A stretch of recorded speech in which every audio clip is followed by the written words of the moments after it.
પ્રધાનમંત્રી નરેન્દ્ર મોદી કેરલા અને આંધ્રપ્રદેશની મુલાકાતે દેશના પ્રથમ કન્ટેનર ટ્રાન્સશિપમેન્ટ પોર્ટનું કરશે લોકાર્પણ. સાથે જ કેરલામાં વિન્ઝિજામ ડીપ વોટર મલ્ટીપર્પઝ પોર્ટ રાષ્ટ્રને કરશે સમર્પિત. આંધ્રપ્રદેશના અમરાવતીમાં ₹58,000 કરોડના વિકાસ કાર્યોનું કરશે લોકાર્પણ. રાજસ્થાનના જેસલમેરના મોહનગઢ નહરી વિસ્તારમાંથી પકડાયો પાકિસ્તાની જાસૂસ. 40 વર્ષીય પઠાન ખાન પર આર્મી ક્ષેત્રના વિડીયો અને ફોટો પાકિસ્તાની જાસૂસોને મોકલવાનો આરોપ.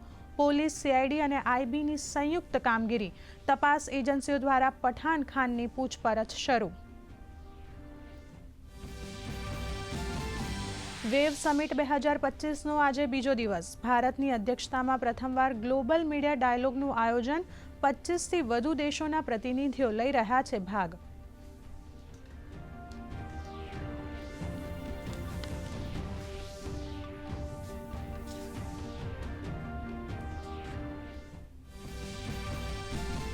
કેન્દ્રીય નાણામંત્રીએ રેકોર્ડ GST કલેક્શનને ગણાવ્યું દેશની અર્થતંત્રની મજબૂતીનો આધાર. એપ્રિલમાં GST કલેક્શન 12.6%ના ઉછાળા સાથે ₹2.37 લાખ કરોડ રૂપિયાના નવા સ્તરે.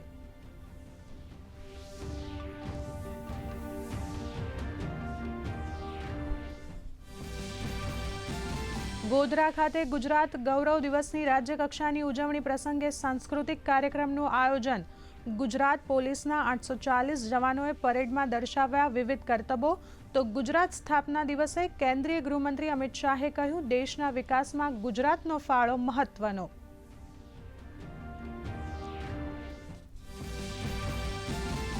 આજથી ખુલ્યા બાબા કેદારનાથના દ્વાર. 108 ક્વિન્ટલ ફૂલોથી શણગારાયું મંદિર.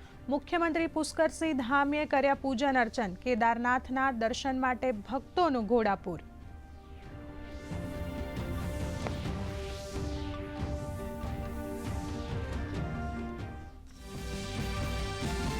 અમેરિકાના રાષ્ટ્રપતિ ટ્રમ્પના પ્રશાસનમાં ફેરફાર. વિદેશ મંત્રી માર્કો રૂબિયો બન્યા અમેરિકાના વચગાળાના રાષ્ટ્રીય સુરક્ષા સલાહકાર. તો અમેરિકી કોર્ટ વેનેઝુએલામાં આશ્રિતો માટે હાલના કાયદાને ગણાવ્યું ગેરબંધારણી.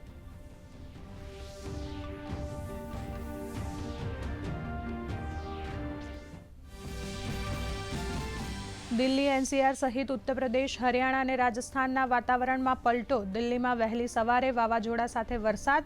કેટલાક વિસ્તારોમાં ભરાયા પાણી. હવામાન વિભાગે કરા અને વાવાઝોડાની કરી આગાહી.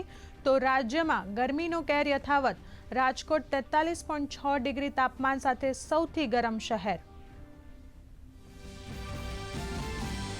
અને આજે અમદાવાદના નરેન્દ્ર મોદી સ્ટેડિયમમાં ગુજરાત ટાઇટન્સ અને સનરાઇઝર્સ હૈદરાબાદ વચ્ચે મુકાબલો. ગઈકાલે જયપુરમાં રમાયેલ મેચમાં મુંબઈ ઇન્ડિયન્સે રાજસ્થાનને 100 રને આપી હતી હાર.